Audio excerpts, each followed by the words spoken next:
Ladies and gentlemen, welcome once again to another episode of The Cider Drinker, and we are back again with the Pilton Cider Company to try out another of their ciders. You see, today and this month is no date month for me, because basically for the whole of August I've actually got no ciders that are actually running out of date this month, so I thought I would actually get around to doing some ciders that don't actually have dates on the bottles, and well, this is one of them from the Pilton Cider Company. It is a bottle of their Two Rivers, which is 6.3% ABV Somerset cider, and comes in 330ml bottles, as you can see right there. So I've had one or two ciders from Pilton Cider Company before. Well, I think I've only done one for the channel, but I've definitely had a couple more when I've been out and about, and so far they have been absolutely superb. So interesting to see what this one's going to be like. This cider is made from orchards that lie between the rivers Brew and Sheppey in Somerset. These two rivers link the small towns of Bruton and Shepton Mallet and encircle the village of Pilton, Glastonbury Tor, and an archipelago of apple orchards. They define a unique terroir famous for generations of West Country cider production. Crisp Jonah Gold brings fresh green apple flavours, whilst an orchard blend of bittersweet varieties bring tannic structure. The keeving process has been used to preserve a natural fruity sweetness. And this one is their 2020 season. Right, well, yeah, keeving. So obviously this is a keeved cider that we're doing on the channel. Don't normally do a lot of those, mainly because I don't actually get a lot of keeved ciders around the Essex area. But always interesting to try a keeved cider. I think they are naturally sweeter, but generally they've proven quite good for my palate, shall we say. So anyway, let's waste no more time. Let's get this bottle top open and just see, well, what Two Rivers is like. Oh, that is definitely smelling. Yeah, it's definitely smelling fruity on the old bottle there. Let's get this poured out. I don't see any sediment, so I'm just going to whack that in. There we go. I don't know if this comes in bigger bottles, but if it is, I'll pop it in the description below as always. Lightly carbonated, as you can see, and yeah, that is a really light straw colour there. It actually looks pretty much clear right at the bottom of the glass, as you can see there.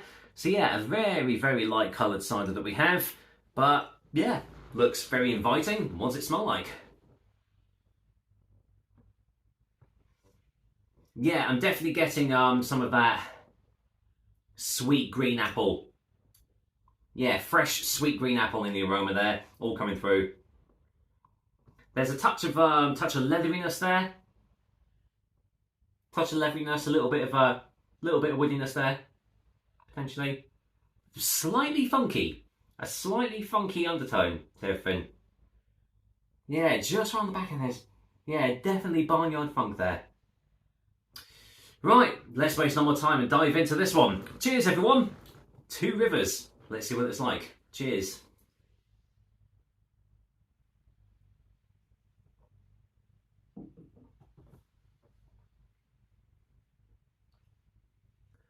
Oh yeah, that's heavy on the tannin. Heavy on the tannin on the aftertaste there. Initially quite acidic. Slight tartness there. Okay.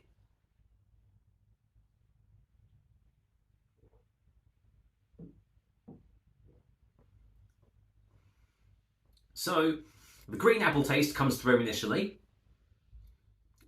Nice balance between the acidity and the sweetness on the initial taste there. And then the tannin hits you right to the finish. Yeah, definitely quite a hard tannin. Woody, oaky, leathery, all those sort of characteristics that come with like a tannic rich cider.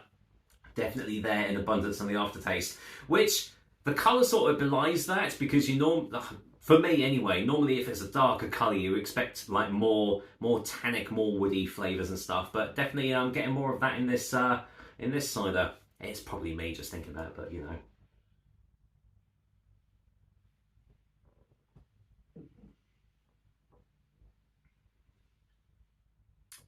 Subtle sherbetiness there. Little bit of citrus, like orange. You know, orange oil, something like that.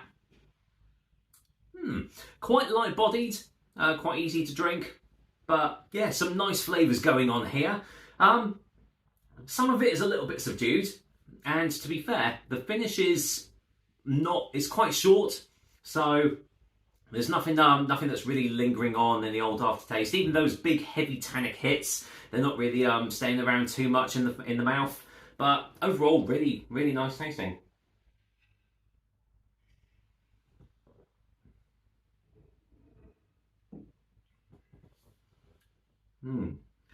There is a bitterness to things as well, all throughout. That's giving it definitely a very bittersweet characteristic. So if you like bittersweet tasting ciders, I think this will definitely go down a treat. But overall, really enjoying this one. Some nice flavours going on in there. Yeah, let's get a final taste before a final verdict. That's what I meant to say.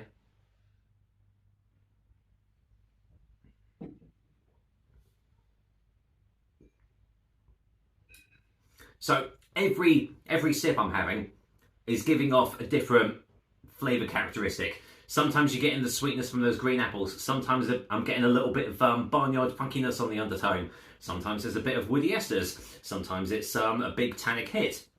But it's all blending together really nicely, giving us these really lovely flavours.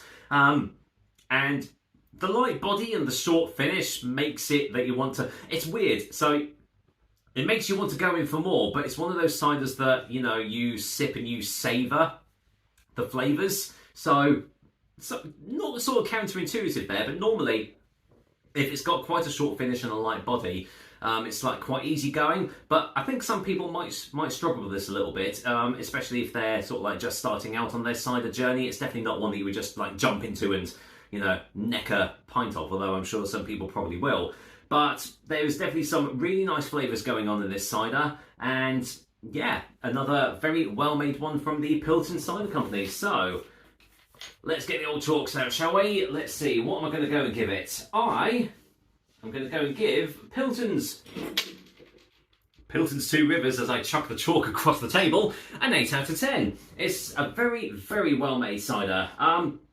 There's just a couple of things, mainly the light body and the short finish, that are stopping it from going any higher for me personally. But those are very, very minor nitpicks, to be fair, because, as I said, it's a really lovely tasting cider, and it's definitely one that I would definitely recommend you still go out and give a little go of. As I said, don't know if you can get it in any bigger bottles or not, but, well, if you can, it'll be in the description below. But for now, that's another episode of the Cider Drink for you guys. I hope you liked it, and as usual, I will be back with another delicious and tasty cider soon. Until then, well, this will be the first of many in no date August, so watch this space. I've got a couple of things planned. Cheers.